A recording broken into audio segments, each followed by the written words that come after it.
I think we're so early still. Retail has not arrived. The institutions really haven't arrived yet. We're going so much higher. You reach an inflection point where it just feeds on itself and cannot be stopped. It's that gradually then suddenly moment. It's going to feel like a much more compressed timeline than what people are expecting.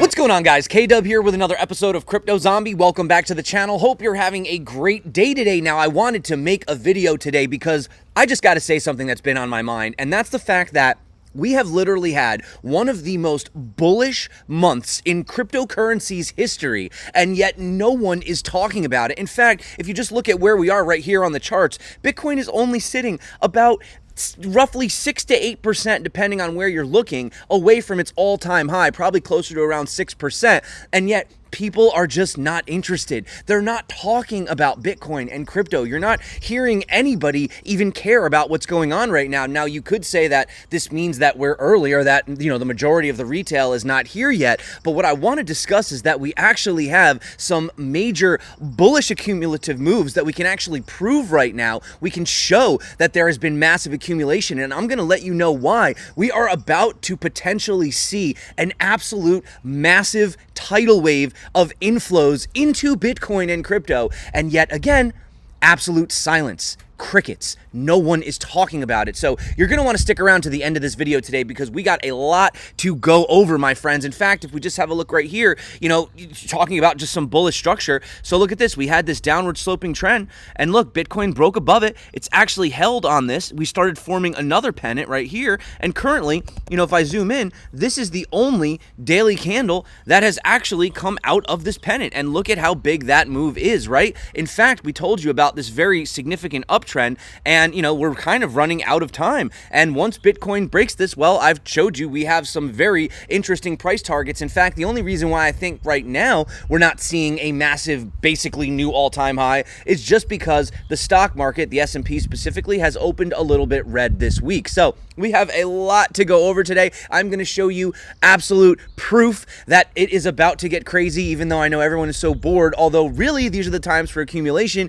Bitcoin basically at all-time highs. Nobody cares. Okay, well, let's dive in. Let's have a look. But before I do, guys, make sure you stick around to the end. But I do want to just mention that today is the last day for the Blowfin trading bonus. You can actually win, you know, a PlayStation. I'm sorry, not a PlayStation, a Nintendo Switch, an Apple iPhone, a MacBook. You can get the Vision Pro, or you can win a Rolex. So if you guys want, make sure you use the link below in the description. And also, yes, we did finally break 1,000 NFTs. Prices increasing. If you're interested in meta signals, guys, these obviously are the last NFTs that are ever going to be minted. If you don't want to do that, you can obviously just enter the code ZOMBIE at checkout, and you can get 20% off if you want to pay with cash. So this is what we got to talk about, guys. Digital asset investment products have seen their fourth consecutive week of inflows, attracting $2 billion in May. Nobody cares. Nobody's talking about it, okay? This is what I'm saying. You know, this is why I have a feeling that the max pain, especially for these bears, is going to be to the upside, because it's just no one is paying attention to it right now. And I'm going to show you that while everyone is bored, you know, the views on the channel have gone down. You've seen people ignoring crypto.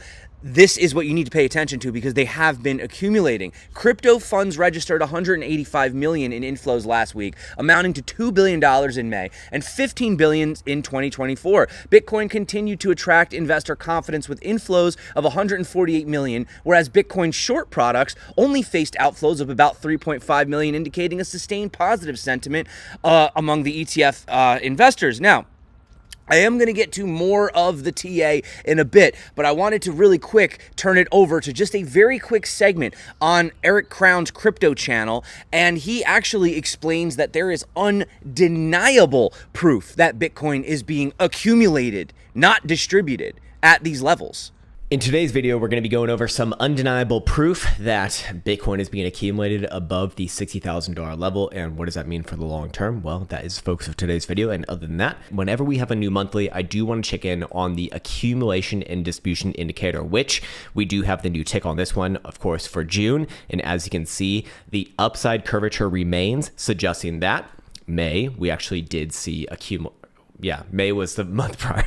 May we did see accumulation and overall Bitcoin still on an upwards trajectory here. So realistically, as far as what I'm looking at is, more opportunities to get into long-term positions as long as this remains constant. Why am I focusing so much on this? Because every time that we have seen this with a positive slope in Bitcoin's history, those have been your long-running bull markets. And anytime that we've seen that positive upside slope turn from an upside slope to a downside slope in kind of like the extreme zones for this indicator, that is actually marked off very close to, if not the exact macro top for Bitcoin. So in this particular case, as long as this, again, remains the upside, which it is in June, still have to be looking to the north side. And according to Trey Sellers and Sam Callahan, they were having a discussion over on Swan, and they pretty much are in the boat saying that we could potentially still be very, very early. And here is why: the inflows could start to ramp up tremendously. But we're still so early in this cycle. I agree. I think we are very early. I don't think retail more broadly is here, or at least No way. No new entrants, I would say. And the first wave of ETF buying was mostly retail investors. I think it just takes time for these institutional investors to wrap their heads around. There's like due diligence they have to do from a compliance standpoint on any kind of new ETF products. It just takes time, which makes me extremely bullish. And you're just starting to see like these MicroStrategy copycats come out now. Yeah. And a lot of these companies are sitting on a lot of cash. And I think they're going to continue to start to, like, the light bulb's going to go off, especially when you look at MicroStrategy and the stock performance there, and they start to ask questions like, what the heck's going on over there? Yeah, it's one thing to have one eccentric dude who's out there like buying up a bunch of Bitcoin and taking on debt and leveraging the capital markets to, build this massive position in MicroStrategy. It's a whole other thing if there start to become these copycats who are doing very much similar strategy and are also performing very well. Like, that starts to become something that CEOs and boards of directors can't ignore. They have to start at least asking the question, hey, should we consider doing something like this? Should we maybe dip our toe in? It can't be called an anomaly anymore, or, oh, this guy got lucky after multiple companies are doing the same thing. Yeah, pension funds. I mean, it just starts again. It's the game theory. It's the awareness. It's just like trickles, but then turns into a flood pretty quick. And so I do think we're really early. And the fact of the matter is, we're still hovering around the previous all-time high. To me, like, the bull run really gets started when you kind of break that with momentum, and you really get into price discovery. Right now, we're just kind of consolidating around the previous all-time high. And so I know it kind of feels like we've had this crazy big rally over the last year, and it's gone up from like 17,000 to where we are now. But really, I don't even think, I think if you're here and you've enjoyed that, like, good for you. But I still think we have a ways away in terms of this cycle, which gets me excited. Yeah, absolutely. We're going so much higher. So remember, we had explained this, that once you have the first person, getting their toes wet, Saylor, he's the crazy person, right? Or Elon Musk is the crazy person. But then once you start to see these guys putting it on the balance sheet, or you see the ETFs, and then you have some of these institutions getting involved, and now they have this track record that they can then go to their clients, okay? This is when you get that snowball. This is when the avalanche begins. And if you thought that what we saw was that was it, even though it was the most successful ETF launch of all time for Bitcoin, I can guarantee you that there is a lot more to come. Now, just outside of that, okay, just talking about last month alone, does anybody even actually realize how insanely progressive and bullish and monumental it was for the US? I could not have predicted this, Andrew, but I'm not sure there's a more politicized issue right now in America than digital assets. Like, let's go back through the month of May. May 8th, the administration comes out and says, we're going to veto a relatively benign bipartisan bill working its way through Congress. President Trump sees that on May 11th and says, there's a place for crypto in my administration. The 85, 90 million Americans that own crypto look at that and say, well, that seems reasonable. The administration, the Democratic Party realizes, oh, geez, maybe we're on the wrong side of politics. They then say, we won't veto an additional bill that's working its way through the House and ultimately passes the House. President Trump then doubles down, says, not only is there a home for crypto, I want to support it. I want it to develop here in America because I want to support interesting new technologies in this country. Then the administration looks at it and says, well, we have to do something. The Ethereum ETF gets approved also in May. And if you're keeping score at home, and I know this is a dizzying amount of developments, ETH, many years ago, the SEC came out and said, not a security. For the last couple of years, the SEC has been treating it as a security. Last week, by approving this ETH ETF, definitively is saying once and for all, not a security. So you basically have both parties realizing you have a large electorate, right, mostly male, many non-white, disproportionately non-white, who are interested in digital assets, interested in seeing develop. And so both parties are saying, what can we do to be helpful? It certainly all started with May 11th at Mar-a-Lago, President Trump saying, hey, there's a place here in my administration. I mean, we've even seen some of the Democrats switching sides and realizing how important crypto is as a topic for this upcoming election. And obviously, you know the old saying, right wing, left wing are all part of the same bird, whatever the saying is, right? At the end of the day, are you really just choosing the lesser of two evils? Sure. I mean, I can go on about politicians and, this is why I believe in self-custody, but I think it's just more of the message that's being sent, more of the fact that they realize that they can no longer ignore this. In response, you're seeing a softening in the Biden administration to receptivity to talking about crypto. The Biden administration didn't come out and say back Fit 21, but they didn't come out with as strong an opposition to Fit 21 as they did with the SAB 121 repeal, where they came out with a pre-veto stance. So you're seeing just in a very short time period, a steep decline in the vehemence of the Biden administration against being anti-crypto. So I think you could see the whirlwind that is about to happen, the absolute massive inflows that are about to happen. They're happening right now. In fact, I do have a call with my guy at the OTC desk. He says he's got a lot he wants to go over. Apparently, there's a lot of bullish stuff going on in the background that, these bigger players are taking advantage of, but the little guys have no idea what's going on. So I'll let you know how that phone call goes. I do always enjoy talking to those guys.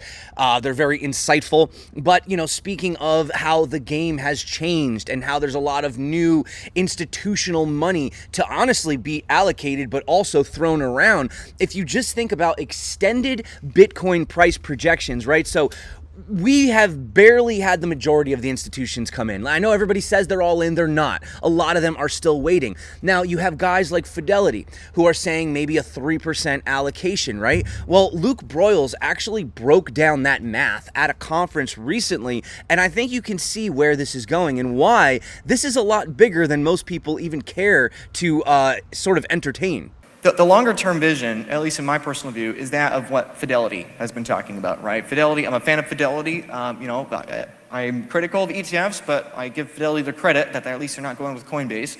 But Fidelity, I think, has been ahead of the curve for many years in regards to Bitcoin. And they're currently discussing with clients a 1 to 3% allocation, even in conservative retirement portfolios, right? Now, obviously, has it been achieved yet? No. Are they anywhere close? No. But that's in the discussion. That's the articles they're putting out. That's the reports. They are investing their own company's dime and their own company's reputation into. And that's a really significant question. Because if Fidelity recommends a 3%, why would we not see other institutions also recommending a 1, 3, or 5% in the near future, right? So that narrative will spread. And what's 3% of Fidelity? $147 billion. And again, if we assume that for every dollar coming into Bitcoin, we're looking at a 2x, 3x, 5x multiple, that is that is a significant amount of money, a significant amount of market cap being raised into Bitcoin, right? And so when, it's just the thought we have to have. Right now, it may not seem realistic, but if we just look out a couple years, 2 years, 4 years, 8 years, we just look out, a decade or less, my question that I ask myself is what happens when we have some very high but yet not absurd number of $500 billion, right, $500 billion chasing a lower number of coins on exchanges, maybe not absurd, maybe we're talking 1 million coins, maybe we're talking 800,000 coins. Just a couple years ago, there were 3 million Bitcoin on exchanges. Now there's about half that, right? So what happens when half a trillion chases 800,000, 1 million, or 500,000 coins on exchanges? That is hundreds of thousands of dollars chasing Bitcoin. The number I got here is 588,000. Obviously, it's not a prediction, but it's just that thought experiment that we're having more and more capital with more and more of these narratives changing for an ever smaller number of coins on exchanges, right? And it's important to note, again, like I talked with the government, and then I'll go to the next slide here, but it's important to note that 500 billion now, we look at that, we think, oh, that's crazy. Even if Fidelity got to that 3% allocation, that's only 147 billion. 500 billion is way down the line. It's important to note the United States of America, my home country, right, where we got the superior dollar, right, the best fiat currency in the world. The United States of America adds $500 billion of unfunded liabilities every 11 days. We think $500 billion inflowing into Bitcoin is a lot of money. We think that's hopium. We think that's absurd.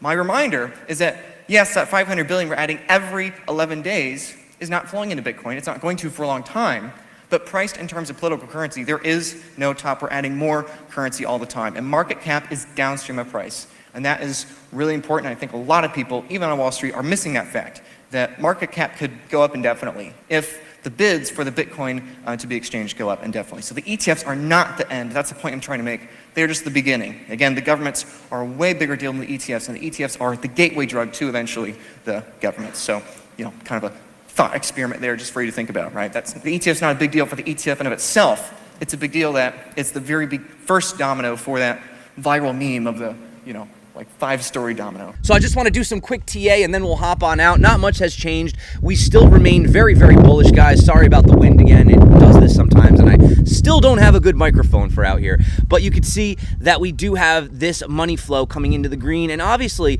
once we do get this money flow coming out of the red, we tend to stay in this, for a very long time. And once we get above the 21 exponential, we tend to stay above for a very long time. Now, something else that's very, very interesting, guys, is if we look here, look what's probably going to end up coming in the next couple weeks or so. You're going to have this moving average right here move above this moving average. This is the 100 flipping the 200. This would be a golden cross.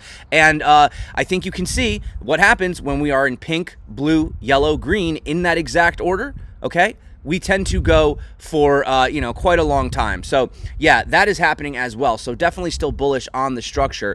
The only thing is if you look at the bottom of this parallel channel, or I should say the top of it actually, right here, you can see that we're running into a little bit of resistance. But I'm not really worried because the most significant thing is this pi cycle indicator. And if we go back here, whenever we have this consolidation, okay, if we go back here, so this consolidation right here, which was, around November of 2020, that was the same top as December of 2017. And you had the consolidation underneath that moving average, the top moving average with this price. If we come over here, we have something similar happening, except we haven't even gotten up to that. We had the accumulation, the rejection, the support on the bottom, but currently we're just consolidating. So you do know, guys, that once we have this move, I mean, if you just look at these averages, the likelihood, the statistical probability of Bitcoin to the downside, you're looking at about a $64,000 Bitcoin. The Bitcoin to the upside, you're looking at around 87,000. So the upside is definitely favoring the bulls right now, or just the moves in general. Basically, if you want to wait to buy some cheap Bitcoin, okay, maybe Bitcoin falls about 8% down to 64 and you could scoop it up. But the more likelihood is that Bitcoin breaks out and we have about a 25 to 26% move to the upside, putting Bitcoin at around 87,000. If you want to see more of this confluence, okay, if we come over here and we do the Fibonacci retracement from the top to the bottom of this move and we pull this down, we have the 1.618 coming in at about 84,600.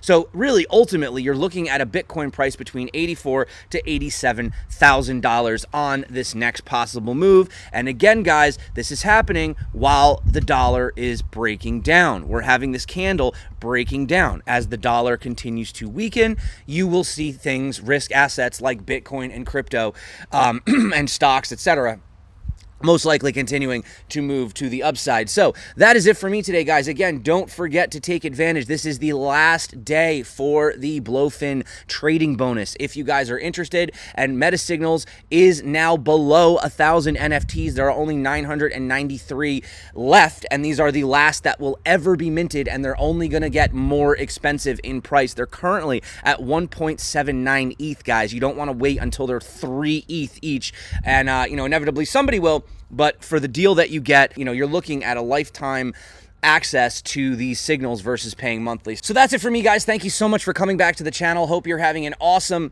day today. If you guys do want to take advantage, check out the links below. They are like $70,000 worth of bonuses at this point. It's actually super crazy. But that's it for me, guys. Until next time, my name is K-Dub. Hope you're having a great start to your week. If you do want to trade, check out these tutorials popping up right here, right now. Until next time, stay crypto. And of course, peace out.